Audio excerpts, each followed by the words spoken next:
Olá pessoal, sejam bem-vindos à nossa 14ª aula da disciplina de Obstetrícia e Neonatologia Veterinária. Aula esta que seria ministrada online de forma síncrona, como todas as outras que procuro fazer, mas que infelizmente por uma queda de energia acabei não conseguindo ministrá-la. Bom, então venho por meio dessa gravação fazer a reparação do ocorrido, para que vocês não fiquem aí no prejuízo. Na aula passada, que foi ministrada na segunda-feira, nós havíamos comentado sobre as principais causas de distocia observadas nas espécies de animais domésticas, né? Na égua, na vaca, na porca, na gata e na cachorra. Dos quais eu passei para vocês uma série de tabelas, de acordo com cada tipo de espécie, aí também ovelha, né? Dessas, de acordo com a espécie, né? Uma lista retratando quais são os principais tipos de distocia, né, que vocês poderão se defrontar aí de acordo com a espécie que forem trabalhar. Onde que, de uma forma bem resumida, eu acabei passando para vocês que animais prolíparas, ou seja, a porca, a cadela e a própria gata, é bem comum a ocorrência de atonia uterina em função da grande quantidade de fetos. Não teria tanto problema com relação a outros tipos que levariam a uma distocia, e que em outras, como por exemplo a égua e a vaca, distocias do tipo posturais eram as mais prevalentes. Então, de uma forma bem resumida, foi o que eu acabei comentando em um determinado momento daquela aula. Além do mais, claro, também foi passado, foi enfatizado no início os parâmetros obstétricos que me permitem dizer se aquele parto ele está em uma ocorrência eutóxica ou distóxica, baseado na apresentação, posição e postura. Se vocês estão lembrados, até deixei como dica, muito importante para os grandes animais, né, primeiro fazer a palpação transvaginal, né, transuterino, melhor dizendo, para verificar como é que está a disposição, como é que está a informação desses parâmetros obstétricos, para predizer se aquela fêmea ela está ou não passando por um quadro de distocia, né, uma espécie de uma pelvimetria. Verificando a questão da estática fetal, né? Como é que está a disposição desse feto. E nas espécies como, por exemplo, na própria cadela, na vaca, na cadela e na gata, né? Então uma das formas seria um raio-x, né? Uma forma de vocês verificarem isso, e no caso da porca, uma palpação também transvaginal. Bom, dentro dos levantamentos, então vou fazer aí uma recapitulação dos parâmetros obstétricos de estática fetal, que são apresentação, posição e postura. Né? Bom, a respeito da apresentação, significa dizer nada mais, nada menos do que a relação do feto em relação ao canal do parto. Que relação é essa? Se ele está vindo de frente, ou se ele está vindo de ré, ou se ele está vindo atravessado, ou na forma vertical. Ou seja, basicamente é o eixo do feto em relação ao eixo da mãe, né? O eixo longitudinal do feto em relação ao eixo longitudinal da mãe. Ou seja, bem comum nas espécies de grande porte, como a égua e a vaca, que essa apresentação ela aconteça longitudinal anterior, ou seja, o eixo da coluna vertebral do feto está também de forma similar ao eixo longitudinal da mãe. Né? Então, longitudinal anterior, ou seja, ele sendo projetado de frente. Entretanto, poderá acontecer alguns partos na apresentação longitudinal posterior, porém, é claro, depende da capacidade, do tamanho da pelve dessa fêmea, né? Se é capaz ou não, né, de possibilitar essa saída, afinal, apenas 5% dos partos eles são passíveis de saída por meio dessa apresentação, e isso muitas vezes condicionado aí à amplitude da bacia, onde que muitas vezes não é passível de passagem. Já passei para vocês o porquê disso, né? Então no momento o grande trunfo da apresentação longitudinal anterior em fêmeas de grande porte é que no momento da passagem pelo assoalho pélvico, ou seja, sobre o pubis, a barriga ela cede, reduz o diâmetro fetal e, portanto, o feto consegue sair mais facilmente do que se caso viesse longitudinal posterior. Então, pode acontecer sim, mas é condicionado aí a essa amplitude de pelve. Outro parâmetro obstétrico de estática fetal é a posição, ou seja, quais são as estruturas do feto, do dorso do feto que se relacionam com a mãe. Então, posição dorso sacra, dorso ilíaca, dorso púbica. Então são os tipos diferentes aí que vocês poderão se deparar aí de posição. Sendo a posição eutóxica, dorso sacra, né? Ou seja, em contato com o teto da pelve da mãe. Então, e outro por fim, é a postura, né? É a postura, ou seja, está relacionado aí com os membros cabeça e pescoço, ou seja, a postura eutóxica é aquela com os membros estendidos e distóxica aquelas com os membros flexionados. Lembrando um detalhe que os membros que eu estou aqui comentando para vocês é a cabeça e pescoço também, tá? Então está sendo inserida aí. Bom, então fazendo um paralelo aí a respeito disso, nessa recapitulação, o que é eutóxico para uma égua, para uma vaca então?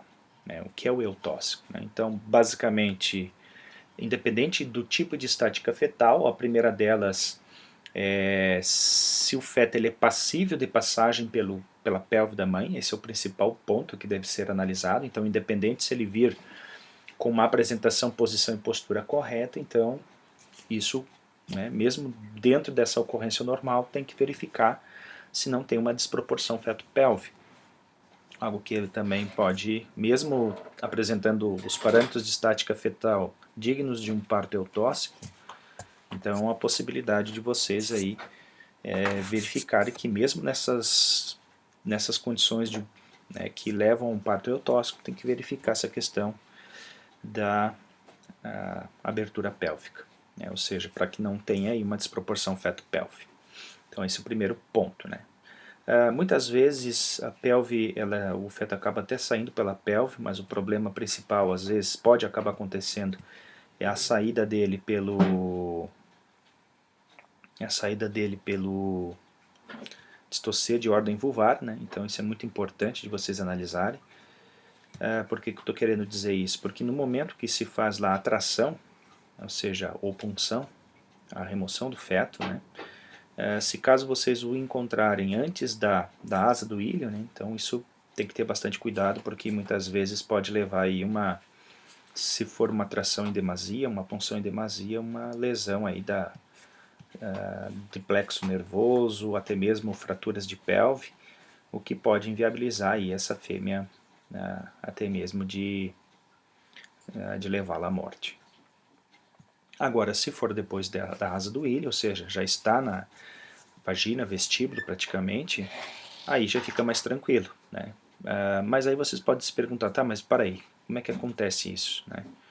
Mas tem a parte posterior que não passou ainda? Bom, então a porção anterior do feto é a maior, né? Ou seja, principalmente ali na região do tórax, ali com os membros anteriores, região de paleta, né? As duas paletas e caixa torácica.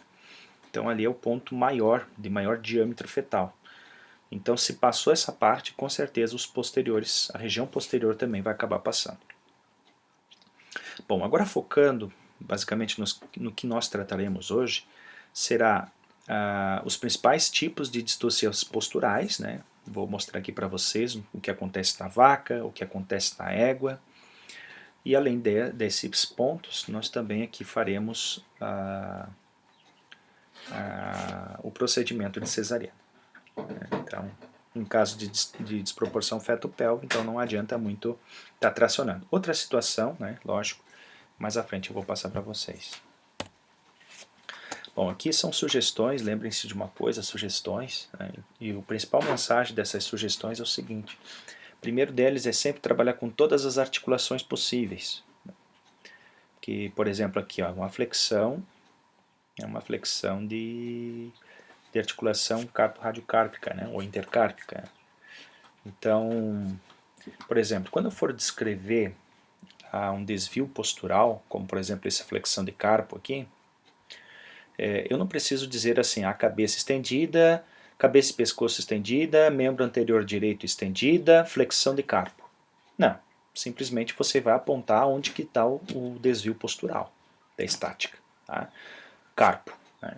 Então, muitas vezes você vai deparar lá, se deparar apresentação longitudinal anterior, posição dorso-sacra, postura, flexão de carpo. É o caso desse parto aqui. Então, isso simplesmente você vai na parte da descrição da postura simplesmente dizer onde que está a distocia, né? O foco da distocia, que é, neste caso, o carpo. Né? Então, professor, mas para aí, os membros posteriores seguramente com a contração do útero vão estar flexionados também. Então, basicamente, essas coleta da estática fetal aqui é somente o que você está palpando. Se essa porção aqui passou, pessoal, então o resto vai acabar passando. Tá? Então, a região posterior vai acabar passando. Então não se preocupe com relação a isso. Bom, o primeiro passo para a correção obstétrica então, é sempre trabalhar com todas as articulações possíveis. Esse é o primeiro detalhe. Né? Ponto 2. Todos os membros, incluindo a cabeça, que estiverem expostas ou parcialmente expostas do canal do parto, você sempre deve içá-las com uma corda, né? Uma corrente obstétrica, ou simplesmente uma corda, né? Pode ter não precisa comprar uma corrente de R$200 obstétrica, né? Tu pode ter algumas cordinhas, né, no teu carro, e aí limpas, lógico, só usa para isso, né? E aí, é claro, torna-se bem barato, né? Uma cordinha de 1,5 m no máximo, não precisa mais do que isso. E sempre deixe todos os membros içados, inclusive até a própria cabeça, se preferencialmente conseguir, né?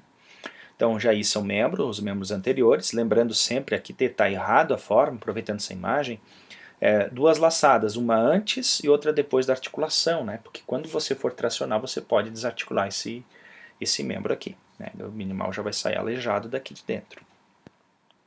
Bom, a diferença entre muitos práticos é que a gente tem o bom senso, trabalha com todas as articulações, vê se realmente passa pela pelve, né? Então esses são os principais pontos.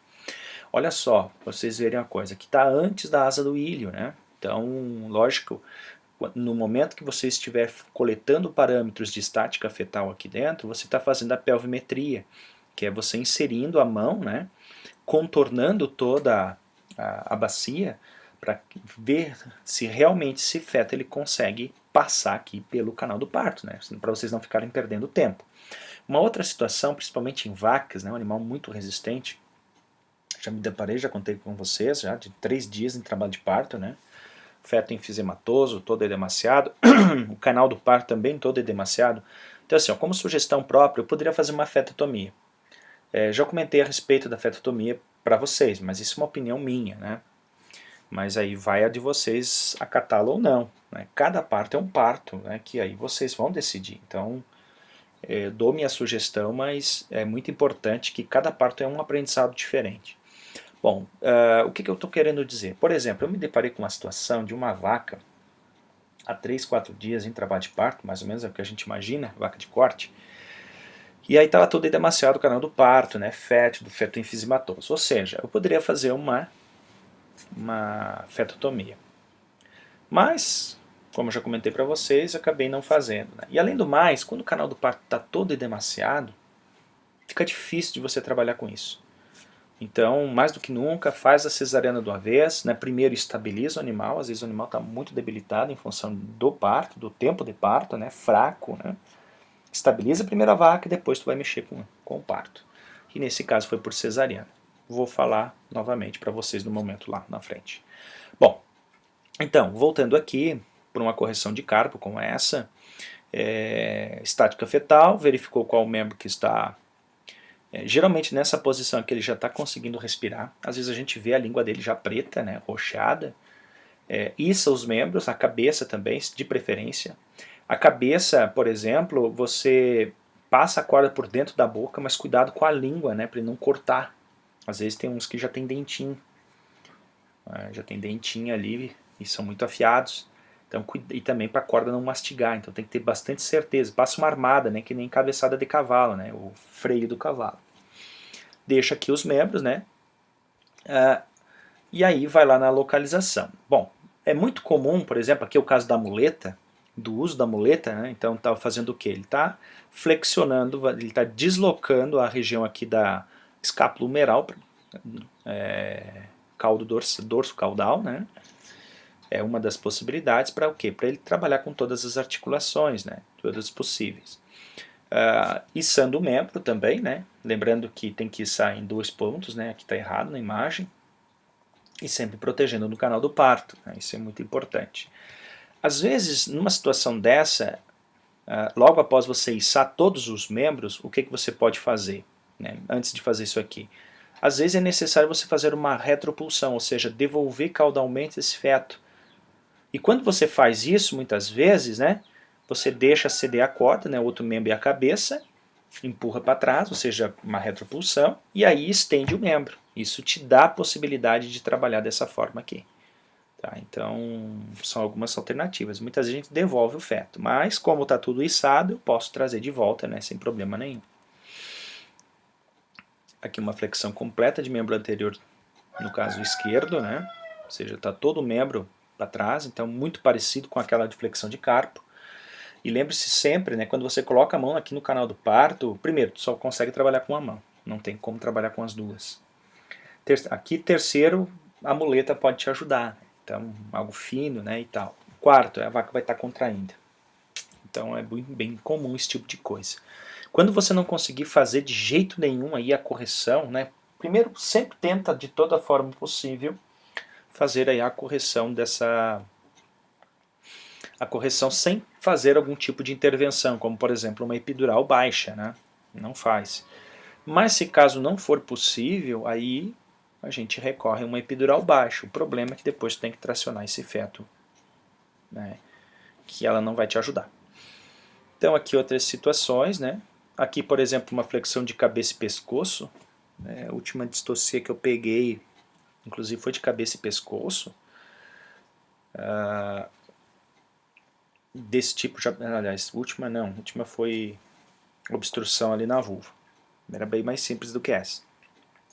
Alguns procedimentos que você pode fazer, né? Lembre-se sempre, se a placenta está toda rompida, então ele já entrou em agonia fetal, né? Já tem um certo tempo. Observe o alantoide se já está seco também, então isso também denota que já faz um bom tempo que deve ter acontecido esse parto, isso é importante. E aí sempre, né? Nesses casos aqui, então como forma de atração, né? Por mais que possa estar seco, o feto é muito liso, né? Acaba ficando muito liso. Dependendo do tempo, né, da ocorrência do parto, já o pelo já está em contato com a mucosa, ele trava mesmo, literalmente trava na mucosa esse pelo, né, então isso é o ruim. Nesses casos tem que lubrificar. E aqui pegando pela comissura da boca, né, comissura labial, né, uma das formas de você tentar, neste caso, estender a cabeça. Às vezes é necessário fazer uma laçada aqui, tá? Tu pode fazer uma laçada no mentos aqui, opa. E aí você, pelo peito aqui com a outra, tirar com essa mesma mão, né? Tira aqui, fez a laçada, dá uma retropulsão, porque retropulsão é como se eu brigasse com o útero, né? Então, para empurrar, para me ter espaço para estender a cabeça. Tá? Então, sempre trabalha assim. Esse tipo de distocia também é bastante comum, flexão de nuca. É bem simples de ser feita, né? Lembre-se sempre, içar os membros. A cabeça, nesse caso, é o desvio postural, é o problema postural de estática fetal. Então, se você colocar a mão na testa dele, uma retropulsão, você consegue estender essa cabeça. Né? Tá? Então, uma das possibilidades aí. Distocias posturais em equinos, algumas das que eu apresentei aqui em bovinos, muito parecida em relação às vacas, uma flexão de carpo, né, uma flexão de cabeça e pescoço, até a última égua que eu fiz foi uma flexão de cabeça e pescoço, lembrando sempre que é mais difícil de nós observarmos isso em equinos. As éguas elas contraem muito mais do que uma vaca. Já contei para vocês de uma experiência de uma égua gateada. Esse tipo de distocia aqui é bem comum, né? Aqui, uma apresentação longitudinal anterior, desculpa, posterior, né? Longitudinal posterior. Lembre-se sempre, né? Então, é mais difícil a saída pela longitudinal posterior, mas não é impossível, né? Então sempre tem que analisar muito bem, fazer uma boa pelvimetria, ou seja, o que é uma pelvimetria? Verificar se o feto passa pela pelve, basicamente isso. Logicamente você não tem muita noção aqui, né? Primeiro se o feto está vivo, né? O reflexo anal permite te dizer. Se observares, por exemplo, presença de fezes no canal do parto, isso é um sinal já de agonia fetal, então existem vários indícios, né? Então é bem comum hipermotilidade nesses casos aí. Tá? Mesma coisa como acontece em pequenos lá no monitoramento ultrassonográfico. Não tem como. No caso de pequenos tem que radiografar. E aí, né, uma das alternativas é tentar, né? Já que está dessa forma, é tentar. Né? Então aqui no caso para fazer uma... Aqui até de bovino, né? Casco bipartido, uma forma alternativa. Se vocês perceberem aqui, olha a dificuldade da região posterior de passar sempre, né? O membro, principalmente aqui, embora seja bovino, mas em potros é muito pernudo, né? O potro é muito pernudo, é impressionante porque disso. E uma forma de você tentar controlar e tentar, nesse caso que ele está optando, mesmo assim, por fazer uma punção pela apresentação longitudinal posterior. Dá para fazer uma versão, só que a versão é aquele papo que eu falei para vocês, né? Então tem que fazer uma epidural baixa, não tem como você fazer uma versão. Versão é você mudar da longitudinal posterior para longitudinal anterior. É bem difícil, mas é possível. Uma coisa que eu me esqueci de passar para vocês, que é interessantíssimo, né? Então, preferencialmente, né? Isso se a fêmea conseguir manter em pé, geralmente elas se entregam. Quando o pessoal acha no campo, elas já estão entregues, tanto a vaca quanto a égua. Tentar, quando ela estiver em estação, ela possibilitar o manuseio em estação, quando possibilitar, né? Vai um Nelore ali, não deixa. É impressionante. Algumas, quando estão muito entregue, até deixam. De você o quê? Colocar o anterior, a região anterior da vaca, da égua, numa posição mais baixa em relação ao posterior. Então o posterior alto e o anterior baixo. Por quê? Para facilitar o deslocamento das vísceras abdominais da fêmea cranial. E isso dá uma maior espaço para você trabalhar. No caso de uma versão, no caso de uma versão, seja de uma apresentação longitudinal posterior que não passa, seja por uma apresentação transversal. A apresentação vertical em grandes animais é difícil de acontecer. Eu particularmente desconheço, para ser bem sincero, eu desconheço. Agora, numa cadela, a tal da posição cão sentado, numa porca, a tal da posição cão sentado, isso é muito comum. Tá? Que é a apresentação vertical. Também tranca, né? A apresentação transversal. Professor, qual é a diferença da apresentação vertical para transversal? Tudo bem, transversal é aquela que a apresentação longitudinal, apresentação transversal, posição biilíaca, né? Dorso biilíaca, ou seja, o dorso do feto dá nos dois ilhos, né? Já no caso da posição na apresentação vertical, né? Então está púbico sacral.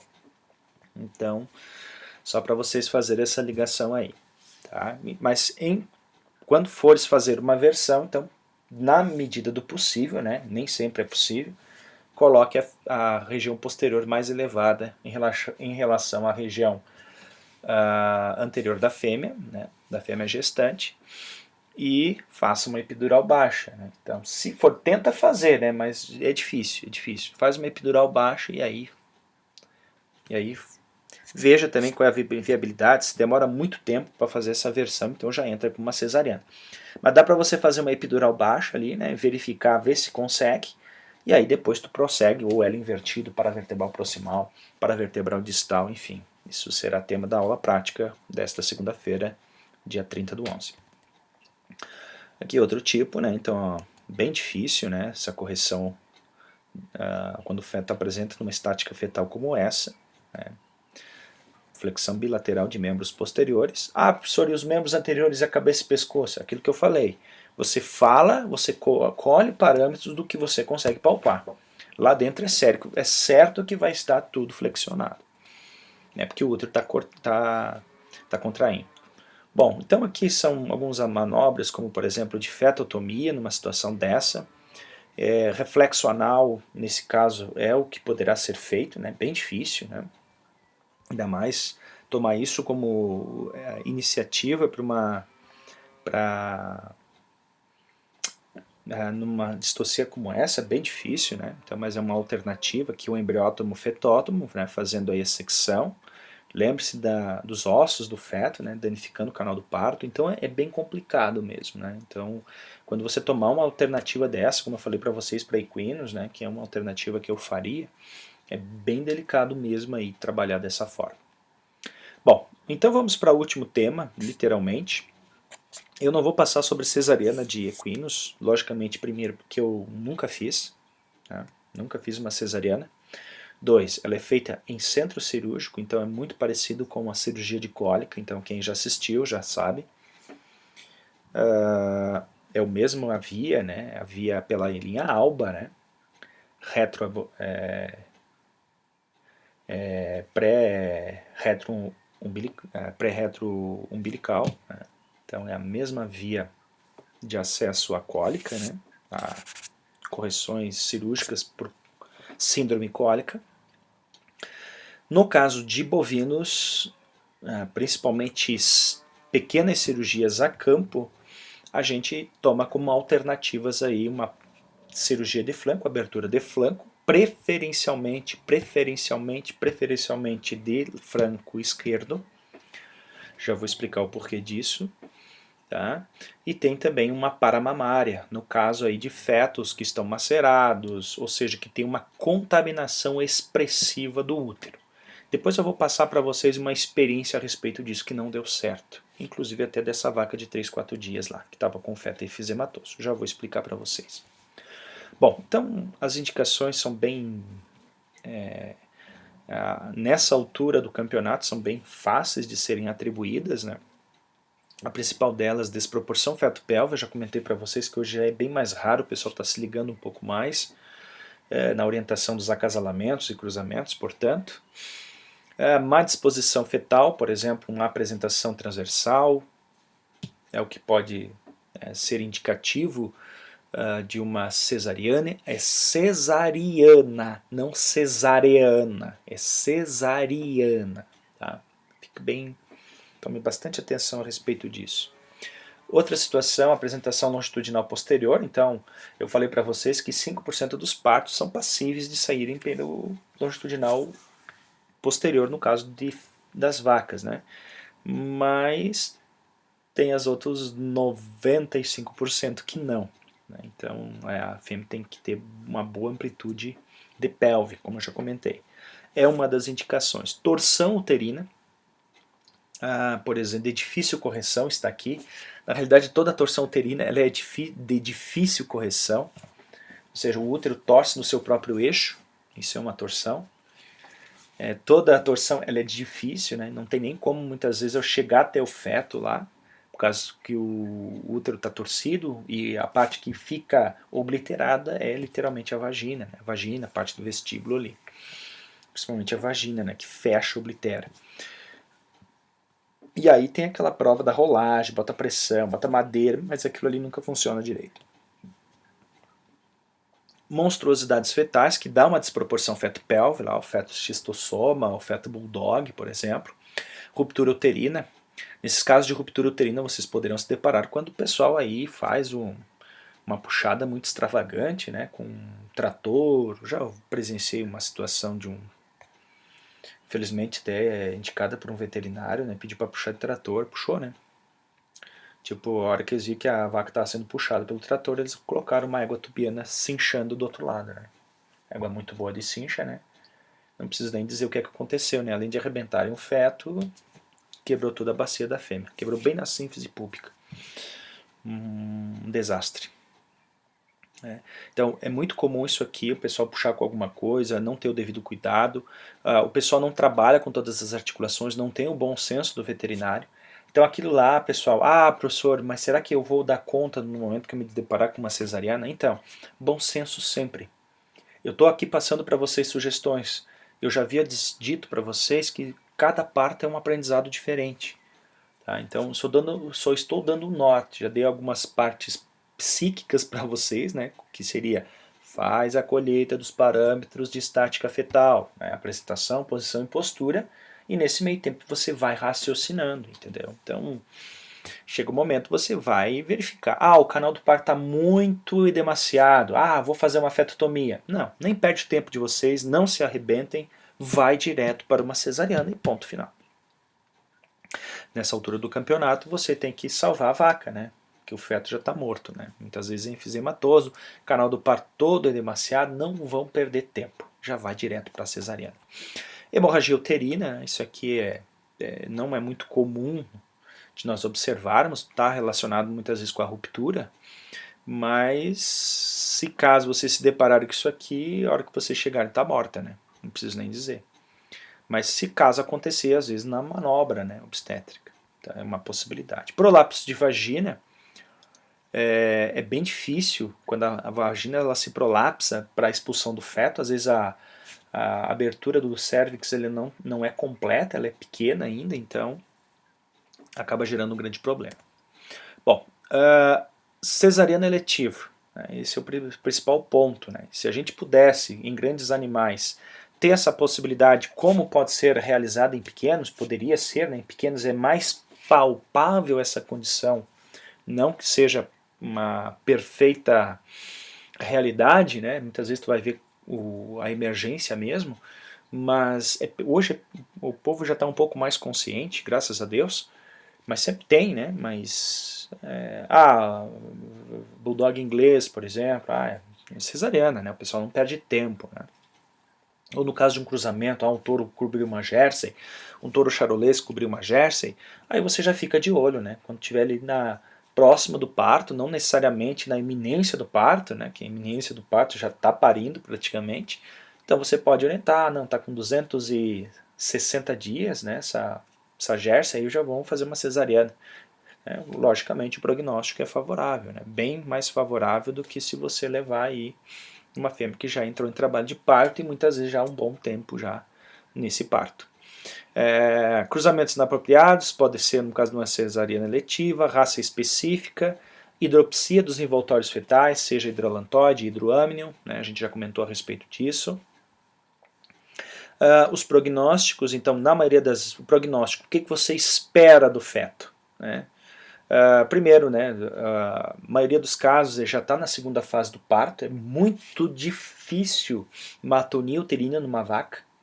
Nas pluríparas isso é bem comum, principalmente aí, é muito comum em cadelas dessas, olha meu Deus, labrador aí que muitas vezes tem muitos fetos, aí demorar bastante, né, então consome muito cálcio e muita ocitocina. Então pode acontecer nesses casos aí. Mas voltando aqui para bovinos, então segundo estágio do parto, ou seja, a fêmea está fazendo contrações abdominais, porém produtivas, o feto não acaba saindo nada, né? Então uma forma de você observar de longe, uma meia hora, caso tiver algum membro aparecendo, fica observando de longe, já comentei para vocês do porquê disso, e aí 30 minutos se não saiu, mete a mão lá e não perde mais tempo. Tá? Às vezes você já observa já em trabalho de parto, né? Então se tiver seco, já nem perde tempo, já vai fazer o parto. Agora se tiver ainda úmido, estourou recentemente a bolsa, né? O alantoide. Então o aquarolantoide, aí você espera uns 30 minutos, se nada sair, contrai, não sai, ou se é uma contração muito fraca, aí é a hora de vocês intervirem. Alguns cuidados, como por exemplo, excesso no segundo estágio do parto, então quando está o feto no canal do parto há mais de 8 horas, é quase certo que está morto, mesmo ele conseguindo respirar, tá?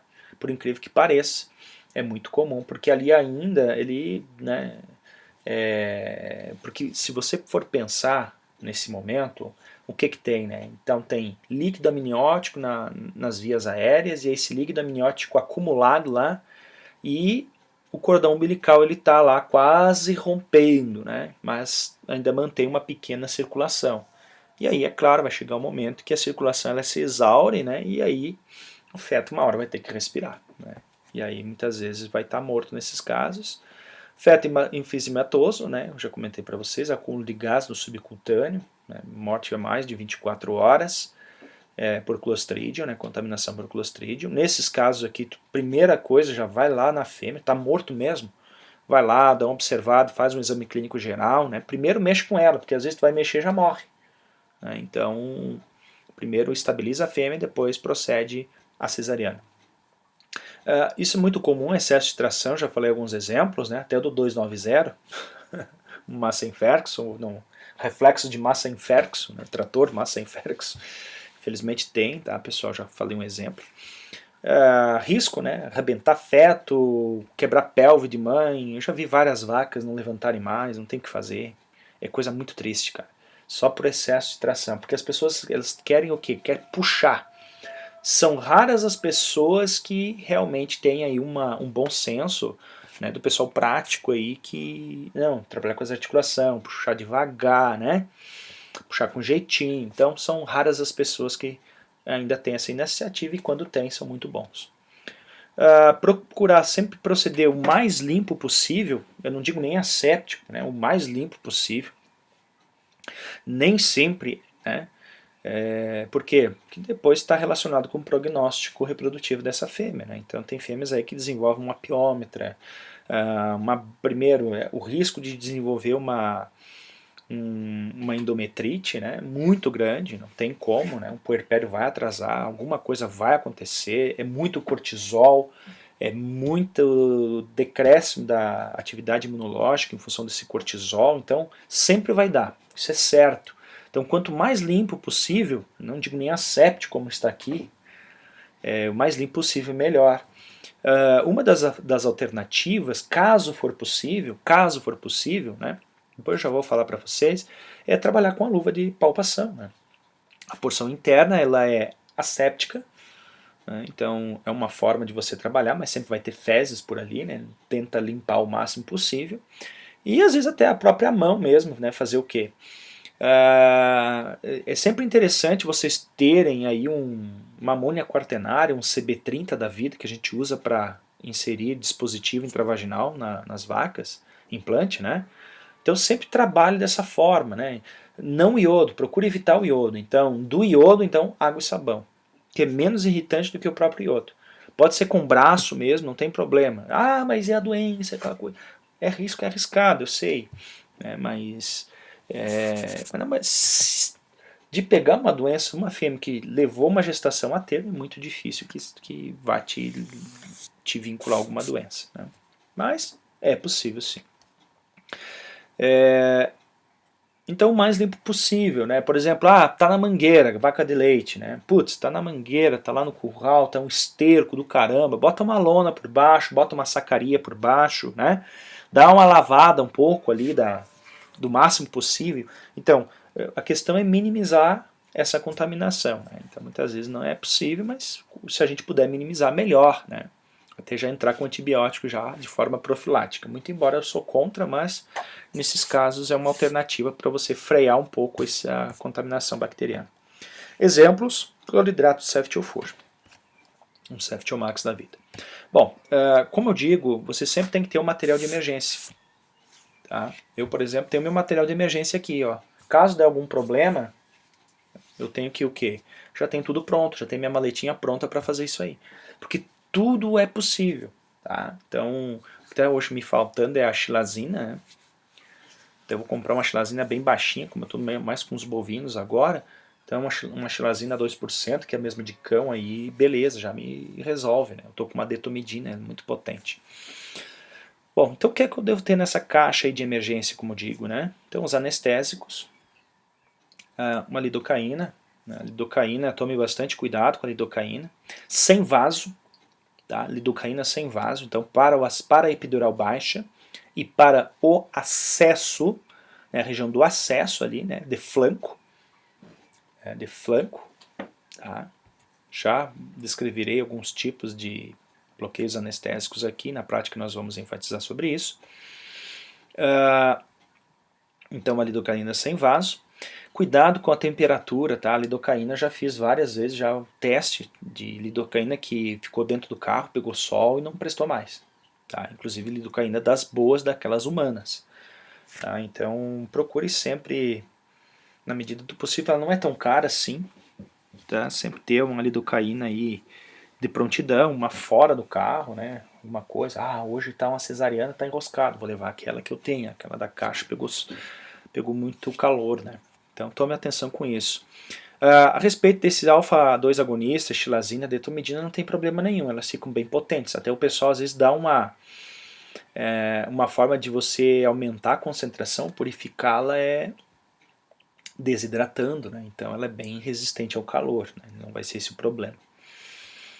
E aí a tricotomia, né? Um tricótomo, né? Preferencialmente ali um tricótomo desses elétricos, né? Gilete, né? Até tá me faltando isso. Tem que preparar isso aí. Soluções antissépticas, então iodo degermante para o acesso à cavidade, né? Então iodo degermante. Uma povidona também a 10%, né? Às vezes a gente não está com material estéreo, sinceramente, né? Não é todos de grandes animais que tem o material estéreo. E essa tintura de PVPI aqui é bacana. Tá? Deixa lá o material, né, paradinho. Eu até tenho uma estufa, uma de pastel, eu tenho que botar em atividade. Então sempre deixar o material estéreo, né? Então uma forma não esterilizar, mas utilizar um antisséptico aí ajuda bastante. Um detalhe importante, né, aqui para o degermante, se vocês puderem até carregar um detergente, não precisa ser o iodo degermante, bom ter o iodo degermante também, mas para a região ali, para fazer a tricotomia, procurem fazer tem um detergente desses neutro, né, porque se tu usar esse iodo degermante, tudo bem, ele tem esse detergente que ajuda bastante, mas o problema é que ele perde muito o fio da lâmina, né, então carregue também um limpol da vida aí, neutro. Fios de sutura, então nós temos o fio absorvível sintético ou natural, que é o Catgur natural, ou o sintético, vou ser bem sincero com você, e o fio inabsorvível sintético, que na maioria das vezes é o nylon, né? Nylon, fio de pesca, né? Já suturei muita vaca com fio de pesca. Mas hoje eu não suturo mais, hoje eu suturo só com Vicryl. Mas é caro, mas sai em conta, vale muito a pena. Detesto o Catgur, tá? Catgur eu não faço. Para vocês terem uma ideia, mas o Vicryl é um fio absorvível, professor. Tá, mas vai levar 120 dias para absorver. Dá tempo de você tirar os pontos externo. Então eu faço sutura interna e externa com Vicryl. O problema é que ele é multifilamentoso, eu sei, tem aquela questão da contaminação, mas aqui a gente está mexendo com grandes animais. Né? Então, primeiro, sujeira é inevitável. E o bovino ele é muito resistente. Se fosse uma égua, aí eu já mudaria de ideia. Então eu trabalho com Vicryl. Tá? Não tem tanto problema assim. Tá? Em sutura de útero e sutura de parede. Tá? Bem seguro, bem tranquilo. Não tenho nenhum, professor. Estou na emergência aqui. Pega um fio de pesca, bota na tintura de outro. É melhor que nada. Já fechei muito abdômen de vaca com fio de pesca, parte muscular e peritônio. Professor, depois? Depois quando vendi a vaca, só disse, essa vaca foi aberta aqui. Não tinha outro fio. E fechou muito bem, sem problema nenhum. Cuidados com antimicrobianos, né? Então sempre, até mesmo já antes de proceder à própria cirurgia, a primeira coisa que eu faço é fazer já um ceftiofur intramuscular. É a primeira coisa que eu faço. Um ceftiofur intramuscular. Tá? Um ceftiofur intramuscular, um diclofenaco de sódio, já faço direto. Por quê? Porque daí quando já está agindo, né? No transoperatório já vai estar agindo. Tá? Então sempre procuro um bactericida, literalmente bactericida, que é o ceftiofur. Penicilina é um bactericida sim, mas tem muita resistência, né? A gente está no meio do esterco, grande resistência às penicilinas, às beta-lactamases, né, de algumas bactérias. Então, Não estou mais perdendo tempo com, infelizmente, com a penicilina. É muito seguro, mas infelizmente não rola mais. Bom, com relação aí às medicações, então, caso for necessário, né, tome bastante cuidado aqui com vaca, pelo amor de Deus, com isso aqui. A xilazina a 10%, tá? 0,05 miligramas por quilo, tá? Quando necessária, lógico. Eu particularmente até o uso, acaba sendo um volume maior, mas eu acabo usando muito nesses casos, usei uma vez só. Na maioria das vezes a vaca está entregue. Xilazina 2% dessa de cachorro, né? Um pouquinho maior de volume, mais barato, e bovino ele é muito sensível, tá? Bovino é 10 vezes mais sensível em relação ao equino. Ou seja, um animal de porte equivalente, mas muito sensível, bovino. Meu Deus, uma xilazina nem cheiro pode. Tome bastante cuidado, tá, pessoal? Parada ruminal, essas coisas e tal. Tem uns medicamentos, até tem da linha lá da Botufarma, a tal de, não é, acho que é Reversa, alguma coisa, que é um bloqueador alfa-2 agonista, agora me esqueci o nome, qual é o princípio ativo. Tá? Então, se for necessário mesmo, tá? Na maioria das vezes, na esmagadora maioria das vezes, é certo que não precisa. Tá? Às vezes uma Nelore louca da vida, mas mesmo assim elas estão entregues, elas se entregam. Você tira, vira num diacho depois. Anestesia local, já comentei que é a lidocaína, né? Pode também optar por uma bupivacaína. Não é muito comum, é cara no nosso meio de encontrar, então a lidocaína faz um bom serviço. O tempo de cesariana é muito relativo te dizer assim, mas uns 35 minutos, 40 minutos, 40 minutos é o que leva para fazer uma cesariana. Mas já me deparei de levar 1h30, e eu já vou explicar para vocês o porquê.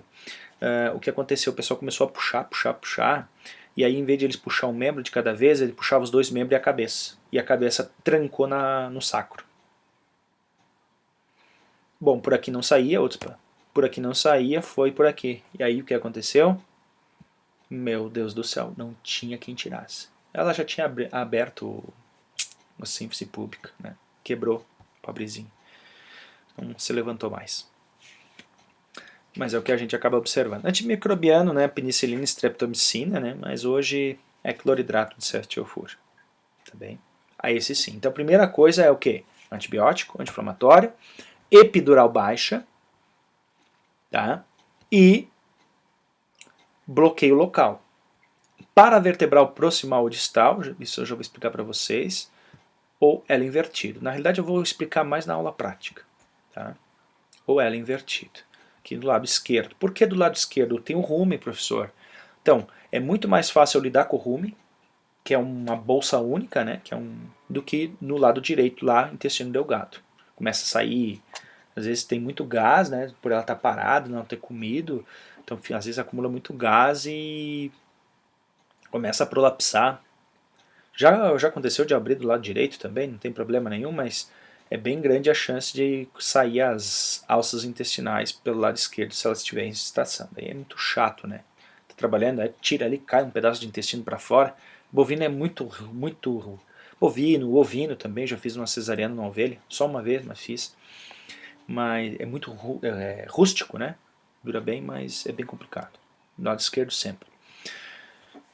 Então as laparotomias, locais da incisão, comentei para vocês, preferencialmente do lado esquerdo. No máximo, você bota uma agulha 40-12 e o rumen murcha, né, lá sobre o saco dorsal. Sai o excesso de gás e o rumen fica no seu cantinho ali. Então, com relação ao tamanho da laparotomia, preferencialmente no lado esquerdo, né, depois eu já vou falar essa da linha média, né? Essa da linha média a campo não é o preconizada. Por que ela não é preconizada? O risco de eventração externa, ou seja, de evisceração, é muito grande, principalmente em bovino. O equino ainda é a única opção para você ter um bom acesso, né, uma boa capacidade, mas uma boa capacidade, né, no equino, mas no bovino não dá certo. Tá? Teve uma situação isso com tudo controlado, lá quando eles queriam, num experimento, que eles queriam canular a veia fetal, né, a artéria uterina e tudo mais, eles tinham que acessar pela ali a alba, e eu me lembro de 6 vacas desse experimento, 2 deram eventração externa. Estavam todas dentro de uma gaiola metabólica. Então, não recomendo.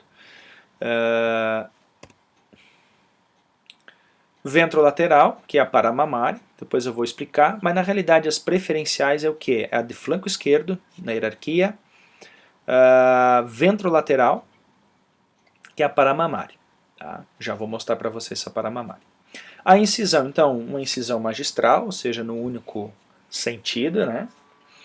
Mais ou menos um tamanho aí de uns 45 centímetros a 50 centímetros de comprimento nessa incisão. Geralmente, quando ela está aqui, aproveitando essa imagem, que tem mais ou menos a prega da virilha, um pouco mais para cima ali, um palmo para cima, bem sobre o bordo do músculo transverso abdominal, ali tem uma artéria transversa. Quando você incisa a pele e chega ali, sai uma sangueira do caramba. Tá? Então ali você pinça com uma hemostática, dá uma torcida, né?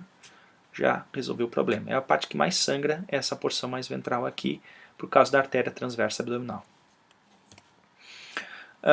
Bom, o que deve ser incisado, lógico, pele, músculo, pele, fáscia, os músculos abdominal externo, interno e transverso abdominal. Transverso abdominal mais na região aqui ventral, lógico, e o próprio peritônio, né? Então, são os acessos. Eu não comentei aqui a respeito dos bloqueios anestésicos, porque a gente vai fazer uma aula específica para isso, né? Então, não vou explicar aqui para vocês os bloqueios anestésicos. Então, incisão de peritônio, né? Então, incisando toda essa região aí. 45 centímetros é o máximo, né? Eu acho que não precisa mais do que isso. No momento que vocês já tiverem rompido o peritônio, né, com uma das mãos, né, então preferencialmente os teus braços aí já com luva de procedimento, assim, ó, o que eu uso fazer? É bem simples. Luva de palpação, tá? Luva de palpação é o que eu uso fazer, tá? Pega a parte interna para fora, né? Coloca uma luva de procedimento na extremidade. Ah, professor, não é estéreo. Passa uma tintura de iodo, beleza. Dá uma minimizada aí. Realmente não é estéreo. Mas o bovino ele é muito rústico, algo que jamais eu faria num cavalo, lógico. Então, esse é o acesso aí que a gente consegue chegar até o útero. Né? Lá no útero, né, aqui a via paramamária, né?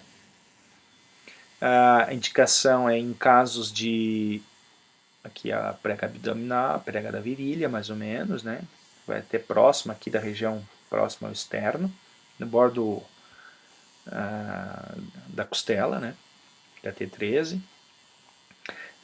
O problema dela em comparação à de flanco é que a capacidade de abertura ela é restrita, a gente não consegue ampliar tão bem assim. Tá? Esse é o grande problema. O bloqueio dela é a mesma coisa, uma ela invertida ou uma paravertebral proximal, e na linha da ser incisada também, administração infiltrativa no subcutâneo e muscular de lidocaína sem vaso. No momento da incisão, então a primeira coisa para a esterilização, primeiro detalhe, aí que está a grande vantagem de uma epidural baixa, é o quê? Que o útero está todo flácido. E aí você consegue tracionar ele para fora e fazer a drenagem do conteúdo que, diga-se de passagem, já está contaminado lá dentro. Então essa é a grande vantagem, além da dor, né? Muita gente às vezes se esquece da epidural baixa, né? E o útero fica todo contraído, não consegue nem exteriorizar o feto. Um detalhe muito importante nessa parte aqui é o seguinte, pessoal. Tome bem atenção. O que tu vais localizar? O membro, os membros. Sejam os anteriores, mas principalmente o posterior. Tá? Os posteriores, os pés. E, através dos pés, vocês colocam ele, pinça os pés, como se pegasse os pés aqui.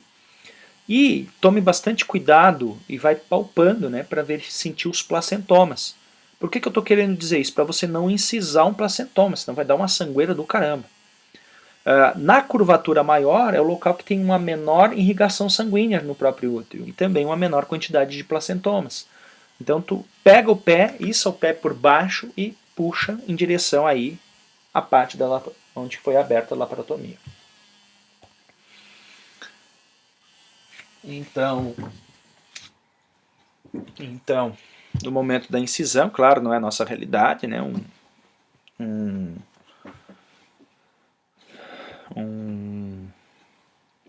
Um bisturi desse aqui, né, com a lâmina protegida, mas aqui, claro, eles estão incisando dessa forma, por causa que essa lâmina ela protege, né?